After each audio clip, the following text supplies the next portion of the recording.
అదే RTV app వార్తల్ని క్షణాల్లో చదివే అవకాశం ఉంటుంది. ఒక న్యూస్ పేపర్, ఒక టెలివిజన్ ఛానల్ మీ చేతుల్లో ఎప్పుడూ ఉంటాయి. బ్రిటిష్ కాలం నాటి చట్టాలను ఈరోజు 1 తారీఖు నుండి ఒక మార్పు చేయడం వల్ల ఈ యొక్క చట్టాలు ఎవరికి ఎలా ఉపయోగపడతాయి, భారతీయ పౌరులకు ఎలాంటి లాభాలు చేకూరుతాయి అనే అంశంపైన మనతో మాట్లాడడానికి ఒక బార్ అసోసియేషన్ జిల్లా అధ్యక్షుడు ఉన్నారు. వారిని అడిగి తెలుసు. సార్ చెప్పండి, అంటే ఈ చట్టాల వల్ల ఉపయోగం ఎలా ఉంది? అంటే గతంలో ఒక బ్రిటిష్ కాలం నాటి చట్టాలు నష్టం ఎలా ఉన్నాయి, ఇప్పుడున్న పరిశ్రమ బట్టి చూసుకుంటే లాభాలు ఎలా ఉండబోతున్నాయని చెప్పొచ్చు? ముఖ్యంగా చెప్పాలంటే బ్రిటిష్ కాలం నాటి చట్టాలు కొంచెము అన్నెసరీ ప్రొలాంగిడ్, అంటే సత్వర న్యాయం లభించే విధంగా లేదు. దాన్ని ఎంతకాలమైనా పొడిగించుకుంటూ పోతుంటే ప్రజలలో ఒక రకమైనటువంటి అసలు మాకు జీవితకాలంలో న్యాయం దొరుకుతుందా అనే అటువంటి సందర్భాలలో ఈ భారత ప్రభుత్వం ఆలోచన విధానం చేసి దాదాపు 5 సంవత్సరాలు రీసెర్చ్ చేసి ఒక కమిటీని ఏర్పాటు చేసి భారతీయ న్యాయ సంహిత అని, భారతీయ నాగరిక సురక్షా సంహిత అని, భారతీయ సాక్ష్య అధినియం అని ఈ 3 చట్టాలను ప్రవేశపెట్టడం జరిగిందన్నమాట. ఇందులో దీని ముఖ్య ఉద్దేశం ఏంటంటే సామాన్యునికి అతి సరళమైన భాషలో చట్టంలో ఉన్నటువంటి విషయాలు అర్థమవుతూ వారికి సాధ్యమైనంత త్వరగా న్యాయాన్ని అందించాలే అనే ఉద్దేశంతోనే ఈ చట్టాలు అనేటివి రాబట్టడం జరిగింది. వీటిని అమల్లోకి తేవడం అనేది జరిగిందన్నమాట. ఇది ఫస్ట్ నుంచి మన దేశం అంతా అమల్లోకి తీసుకొచ్చారు. ఇప్పుడు నడుస్తూనే ఉంది దీని వ్యవహారం. అంటే పోలీస్ వ్యవస్థలో చూసుకున్నట్టయితే ఈ చట్టం రావడం వల్ల ఎటువంటి శిక్షలు పడే అవకాశం? ఎందుకంటే వాళ్ళు ఛార్జ్షీట్ వేసే అవకాశాలు తొందరగా ఉన్నట్టు తెలుస్తుంది. ఎందుకంటే వారు ఎక్కడ కేసును కూడా నమోదు చేసుకునే అవకాశం ఉందని చెప్పి తెలుస్తుంది. ఆ విషయంలో ఏం చెప్తారు సార్ ప్రజలకి? ఇప్పుడు ఎక్కడైనా కేసు రిజిస్టర్ చేయొచ్చు అనేది ఈరోజు విషయం కాదు, ఇంతకుముందు ఉన్న చట్టాలలో కూడా ఉంది. కాకపోతే జనాలలో అవగాహన లేక ఇదేదో కొత్త విషయం మా చట్టంలో వచ్చిందని చెప్తున్నారు. అది కాదు, ఇంతకుముందు కూడా ఉన్నది.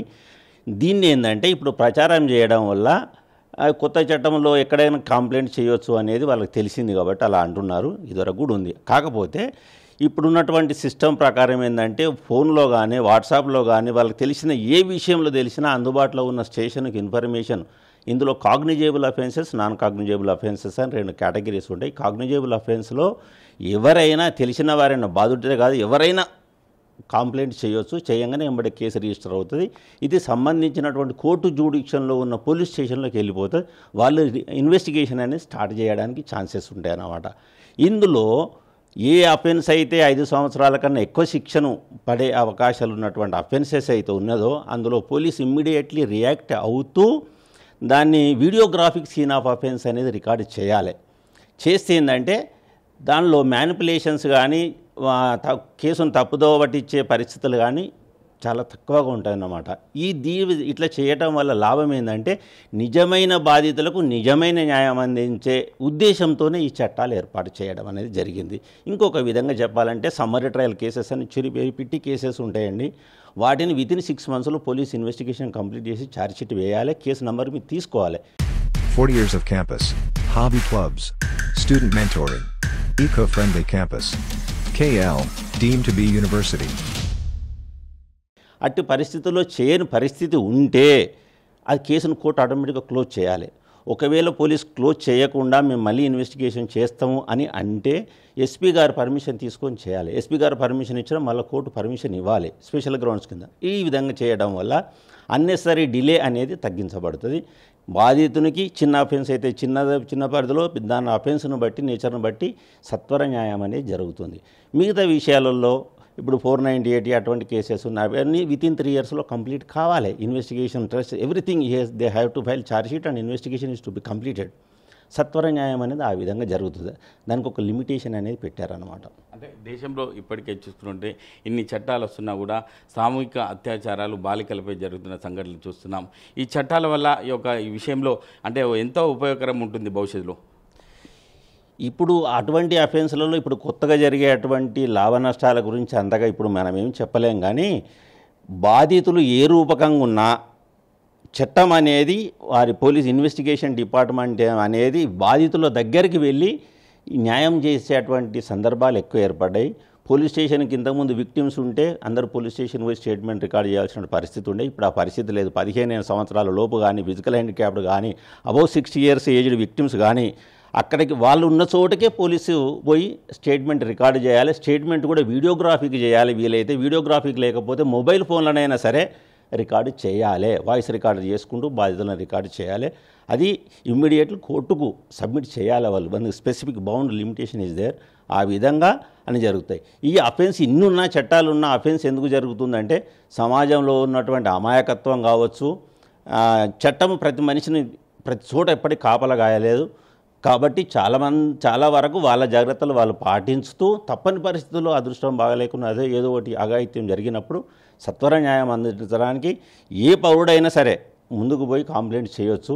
ఇప్పుడు ఇంకొక సిస్టమ్ కూడా డెవలప్ అయింది. ఏంటంటే ఎవరన్నా సీరియస్ అఫెన్సెస్లలో ఉంటే వాళ్ళ ఐడెంటిటీ కూడా గోప్యంగా ఉంచి ఇన్ఫర్మేషన్ ఇవ్వచ్చు. అటువంటి అవకాశం ఉంది. ఇప్పుడు బాధితులకు చక్కటి అవకాశం మంచి సత్వర న్యాయం పొందడానికి. ఓకే, అంటే ఈ చట్టాలు రావడం వల్ల పోలీసులకు మీరు ఏం చెప్తారు సార్ ఒక అడ్వకేట్గా? ఎందుకంటే ఇటువంటి చట్టాలు ప్రజలకు ఉపయోగపడతాయని చెప్పి మీరు చెప్తున్నారు కాబట్టి పోలీసులకు ఈ విషయంలో ఏం చెప్తారు సార్ మీరు? మేము పోలీసు వాళ్ళకు ప్రత్యేకంగా చెప్పాల్సింది ఏం లేదు. ఏదైతే కంప్లైంట్ వస్తుందో చట్టబద్ధతలో ఉన్నటువంటి పరిస్థితులలో చట్టపరంగానే వాళ్ళని ఇమ్మీడియట్గా ఎదురకున్న ప్రొసీజర్స్ అంతే ఉన్నాయి, ఇప్పుడున్న ప్రొసీజర్స్ అంతే ఉన్నాయి. వాటి ప్రొసీజర్ ప్రకారం వాళ్ళు ఫాలో కావాలి. బాధితులకు న్యాయం జరిగే విధంగా వాళ్ళు ఎంబడే యాక్ట్ కావాలి. వాళ్ళ బాధ్యతను వాళ్ళు చిత్తశుద్ధితో నిర్వర్తించాలి. లేకపోతే వాళ్ళు కూడా బాధ్యులే. ఈ చట్టంలో క్లియర్గా చెప్పబడ్డది. ఏమాత్రం డ్యూటీలో అశ్రద్ధగా ఉన్నా, డ్యూటీని నెగ్లెక్ట్ చేసినా వాళ్ళు కూడా చట్ట పరిధి లోపల పనిషేబులే. చట్టం వాళ్ళని కూడా ఏం వదలదు. అంటే చివరిగా ప్రజలకు మీరు ఏం చెప్తారు సార్? ఇటువంటి చట్టాలు వచ్చినాయి, ప్రజలు కూడా అప్రమత్తం ఉండాలి. ఎందుకంటే ఎటువంటి ఇన్సిడెంట్ చేసినా చట్టం లోబడి పని చేయాలని చెప్పి ప్రజలకు మీరు ఏం చెప్తారు సార్ చివరిగా? ప్రజలు అనేవాళ్ళు సుఖ సంతోషాలతో ఉండాలంటే ప్రజల సుఖ సంతోషాలను దృష్టిలో ఉంచుకొని ఏ ప్రభుత్వం అయినా సరే చట్టాలనే తీసుకొస్తుంది. ఆ చట్టాలను ప్రతి సామాన్యుడు గౌరవించినాడు దేశమంతా సుఖ సంతోషంగా ఉంటుంది. చట్టాలను ప్రతి సిటిజన్ గౌరవించాలి. విదేశస్తులైనా సరే ఈ దేశం వచ్చినప్పుడు ఇక్కడ చట్టాలను గౌరవించాలి. ఎలాంటి ఇబ్బందులు కలగకుండా అందరూ సుఖశాంతులతో ఉంటారు. అది మా కోరిక. అంటే దేశంలో ఎటువంటి చట్టాలు వచ్చినా కూడా ప్రజల శ్రేయస్సు కొరకే ఉంటాయి. ఎందుకంటే చట్టాలకు లోబడి ప్రజలు, అధికారులు, ఇటు అడ్వకేట్ కానీ లోబడి ఉండాలి తప్ప చట్టాలకు విరుద్ధంగా ఉంటే ఎవరైనా అక్యూజ్డ్ అయ్యే అవకాశం ఉంటుందని చెప్పి ఒక బార్ అసోసియేషన్ జిల్లా అధ్యక్షుడు చెప్పడం జరుగుతుంది. కెమెరామెన్ ఎల్లవరితో మహేష్, RTV, ఉమ్మడి మెదక్ జిల్లా. మరిన్ని వీడియోస్ కోసం ఛానల్ ని సబ్స్క్రైబ్ చేయండి. లేటెస్ట్ అప్డేట్స్ కోసం వాట్సాప్ ఛానల్ ని ఫాలో చేయండి. అండ్ లింక్ డిస్క్రిప్షన్ లో ఉంది.